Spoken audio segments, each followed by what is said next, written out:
Been a while. Yes, it has. Yeah. Holidays were kind of busy for us. Indeed. So, yeah. And besides that, the whole movie scene's kind of petered out now that it's True. January. Yeah, it's January, aka Hollywood's dumping grounds. Exactly. So we just saw monster trucks. Yes. It is what it sounds like. It's exactly what it says on the tin, yes. Yeah, I'll give the movie credit. It didn't lie to me. No, it did not. I have that problem with a lot of movies that I see the trailers for. I feel like they lied to me. This one didn't, so that was a good start. I've been mostly hearing okay things about this movie. Yeah.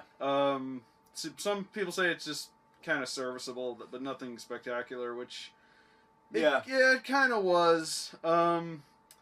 It looked like a movie that even if it was bad, it would probably be just fun to watch. Yeah, and that's essentially what it was, at least for me. I don't think this was a bad movie by any means. No. But it felt like it was trying to be an 80s movie. And I think if this came out about 30 years ago, I think it would have been remembered as a classic at this point. Yeah. I think it fared better than a lot of other movies that try to be 80s movies. So it had that going for it. By the way, when I first saw the trailer for this movie, I immediately remembered something, or rather like a memory just jogged loose in my subconscious. There was a toy line in the 90s called, I think, Hot Wheels put it out. It was called Hot Wheels Attack Pack, I think it's called. Do you remember those? Vaguely. Basically, they were monster trucks that had these little levers on the back of them, and you push it down, and the truck does a wheelie, and like a mouth opens up. Oh, yes, now I remember. And then some of them had like claws in their wheels and stuff. It was a very weird line. No, I just remember the animal, which was just a truck that had little tiger claws that would come out of the tires. Yeah, that too. That was an RC car though, but these Nothing can stop the animal. I remember that. But these were like a whole line of toys. I was actually looking for some on eBay to maybe do a From the Toy Bin video on them. Yeah. But they were weird. And what's funny is like they had like other lines too. There was like they had like spaceships and airplanes and like. The spaceship was my favorite one because it opens up at the top and there's like teeth and eyeballs and shit inside of it. It's really creepy looking. Jeez. The toy itself isn't, but the artwork on the package looks pretty creepy. But anyway, the point I'm trying to make here is I feel like somebody saw like a commercial for this on YouTube or something. Yeah. And then wrote a movie about it. A more kid-friendly movie about it. I will say the monster in this movie was pretty adorable. Yes, he was. Creech was cool. Yeah. Yeah. And not to be confused with the Creech from the Todd McFarlane universe, not the one from Oh yeah, no. That's a totally different monster. So yeah. Also, I was actually surprised because for some reason I had the vibe from the trailers that he was from space. Yeah, same. And it turns out he's not an alien. They found him in the Earth. Yeah, they were drilling for oil and they hit a pocket and they escaped. Yeah, they hit like a water table or some kind of underground river. Yeah. And when they punctured it, it like exploded upwards and they came out. So yeah, they're from, and that explains why they drink oil. Yeah. Or drink gasoline, because that's what they feed on. They're essentially from Graboid country. Yeah. Essentially. Except not as grabby. Or terrifying. Although they were pretty grabby. Yeah, they were very grabby, but in this case they just basically replaced the engine block in trucks and they he kind of grabs the axle and he can make the wheels move. Yeah. And it was actually kind of interesting how they figured that out. Mm-hmm. You know? So I like stuff like that in movies. Yeah, it was pretty neat. It was a pretty neat creature. Yeah, I like the way they very creative. I'll give it that. Yeah. So interesting. This is go ahead. No, I was just saying I did like the dynamic between Creech and Havoc from Yeah, X-Men. yeah, Havoc. Yeah. Who got reincarnated from X-Men Apocalypse Yes. into an. They put him in a timeline where nothing bad happens. That's actually my headcanon for when a character dies in a movie. Yeah. Like who's a very recognizable actor, and then you see them in another movie. It's like, Yes. oh, they just got reincarnated. Yeah, they got put into a bed. They got put into another Earth where nothing bad ever happens and everyone's happy. Yeah. That's what happens when comic book characters die. Yeah, he went out pretty tragically too. Which is good. He fared a lot better in this one. Yes. Shit, I was gonna say something, but I don't remember what it was. Sorry. Anyway, so Rob Lowe is the evil CEO of an oil company. By the way, this movie is very anti-oil. Yeah. Because they made the oil company look like the biggest dicks in the world. Because they found these things, and he had Tom Lennon, who was the scientist guy. Yes. And he was like trying to like study them, and they did the whole thing where like, well, they're in the way of our oil, poison them. That whole spiel where like, we're the evil company. Send out our militia of thugs that every oil company has to take them. Yeah. Yeah, they had, like they had a small army. They did. It's like, how do you have the funding for that? Yeah, well, it is the oil company. So. Yeah, that's true. You know. Yeah, so Blackwater was having a discount that week apparently on Mercenaries. Apparently, although they weren't very good. No. Although that one guy Burke, the main guy, at the end he got, well, what they were doing was they were gonna poison the oil well to get rid of them, and they had to go and stop them from poisoning it. So the guy Burke was like having like a one-on-one with Creech in the monster truck, and then he got flipped over and he landed on top of the pump for the poison, and then the poison like sprayed all over him. Yeah. So I was expecting him to be like the guy from RoboCop. He just comes out of the truck like half melted. Emil. Yeah. This is a kid's movie. That ain't gonna happen. Yeah, see, I thought that was a missed opportunity because my thing was he was gonna be like half. You know, they do a pull of Ninja Turtles, and he'd be like have like a Super Shredder form. like he touched the creatures last, so he'd become half man, half like Hunt. Creature. Yeah, exactly. By the way, I kept forgetting this was a Nickelodeon movie. Yeah, same. Hey, they could have done a crossover. They do own the property. Yeah. Oh yeah, that's true. Let's assume this is the Ninja Turtles universe, and this because it took place in the middle of nowhere. Yeah, it was like North Dakota. North Dakota, where they pump oil, and there's nothing except a car dealership. Yeah. Yeah. It's like a few miles out of Fargo. Yeah.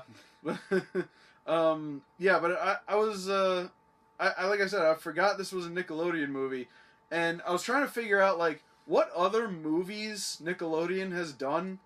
And yeah, we were talking about it in the live chat the other day. Clock Stoppers. That's the only one I could think of. They did Snow Day, and Nacho Libre was theirs apparently. Really. And Harriet the Spy. Good Burger. Yeah. And we were thinking like, you know, Nickelodeon doesn't really do well at the box office. No. Their track record with movies is not. I mean, for kids movies, I guess they're kind of serviceable. Some of them are at least, but right. Like for the most part, they don't do that good. No, they don't do that well. Except for SpongeBob, who by the way makes a cameo in this movie.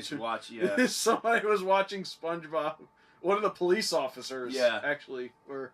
Especially bring back Count Duckula, but anyway. Hey, they brought back Danger Mouse. True. It's possible. Yeah. Let's see what else. I like how this is kind of spoilers, but what was his name? The Havoc's name? What was his name? Trip. It was like Rev or something, like some car related thing. Trip. They established that his parents were divorced, and his mom was dating like the sheriff of the town, and his dad was working on the oil rig that exploded. So he went to go talk to his dad about this thing, and they kind of they made him come off as like this really nice guy. Yeah, it was like the whole thing. It's like, well, my stepdad's an asshole. I'm gonna go talk to my real dad, and I liked it because they inverted that whole trope. Because he basically sold him out to the oil goons. Yeah, the stepdad turned out to be the decent guy. Yeah.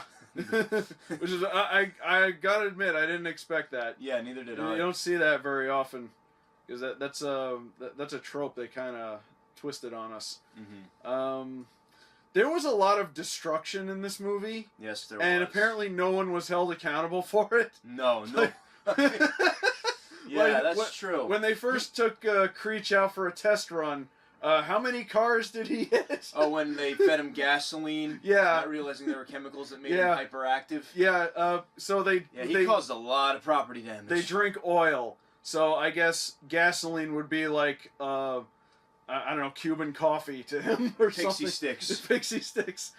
He just went nuts, and he was bashing into so many cars and running red lights. That one lady that tried to merge over, they crashed into her. I was like, oh God, is she okay? Yeah, I know. I'm just like, all right, this is not funny anymore. Yeah, I do like how they kind of went through the car dealership.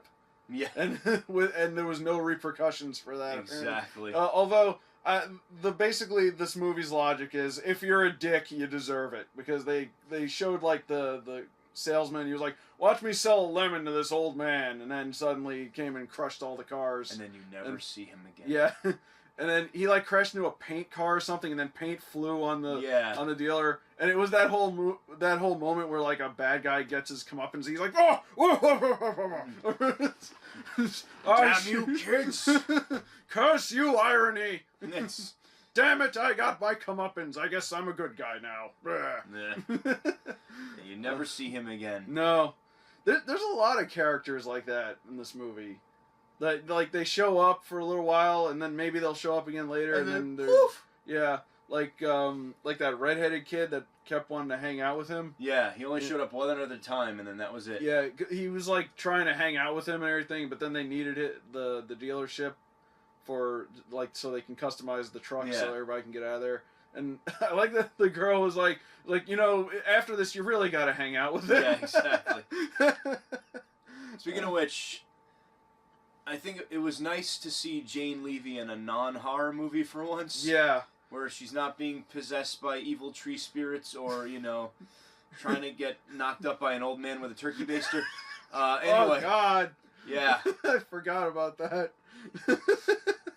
Yeah. She was great, too. I liked her a lot. Yeah, I liked her character. She was like the nerdy girl. Yeah, nerdy girl. There was a lot of, like cliches in this movie. Yeah. Like, she was, because there was that rich douche guy, and he had his girlfriend who I think kind of liked Trip, but then, like, there was her who was, like, the nerdy supportive girl, but then he ended up with her at the end. And yeah. I hated that guy, too. Rich Dick. Oh, yeah. I don't even know if he had a name. I just call him Rich Dick. Yeah, he didn't have a name. But when they towed his truck, that was sweet. He didn't even see it. Nope, that was the best. Dick. Oh, boy. So, do you have anything else to say about this? Not really. I did enjoy it.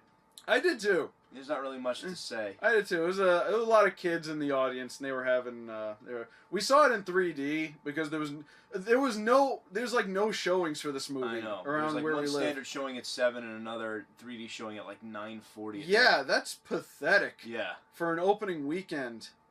Yeah. But yeah, we were forced to go see it in 3D. You don't have to see it in 3D. No. I actually wouldn't mind going... We maybe should have shelled out the money for D-Box for this one.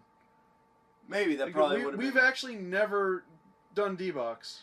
Honestly, you know what? Nobody was checking that theater. We could have just hopped over to the next aisle and just... You know what? We probably could have. We should have. Because we were in a D-Box theater. We could have just jumped. Yeah, the D-Box theater is like regular seats up front, and then like 5 rows of D-Box, and then like 2 more rows in the back. All that in the middle was empty. Yeah, we probably should have. We should have. Next time. Next time we land at a D-Box theater and there's nobody there, we just take those seats. Yeah, nobody freaking checks that theater. Yeah, I wonder if they'll actually... It's like weird. Would they even be active for us? Because it was assigned seating. That said, they were active. Well, we'll try it. Yeah. We'll try it next time. We'll get back to. Oh well. So yeah, you have anything else to add about monster trucks? See it this Sunday. Sunday. Okay, sorry. Creech versus Truckosaurus. Smogzilla. Watch Bigfoot jump 10 cars. Yes. Through a flaming hoop. Yeah, I got nothing else. Yeah, all right. So it was okay. It was a good, fine movie on its own. So take your kids to it, and I wonder if they're gonna bring back Attack Pack now. Probably not. They should. They should, but probably not. Oh well. Anyway.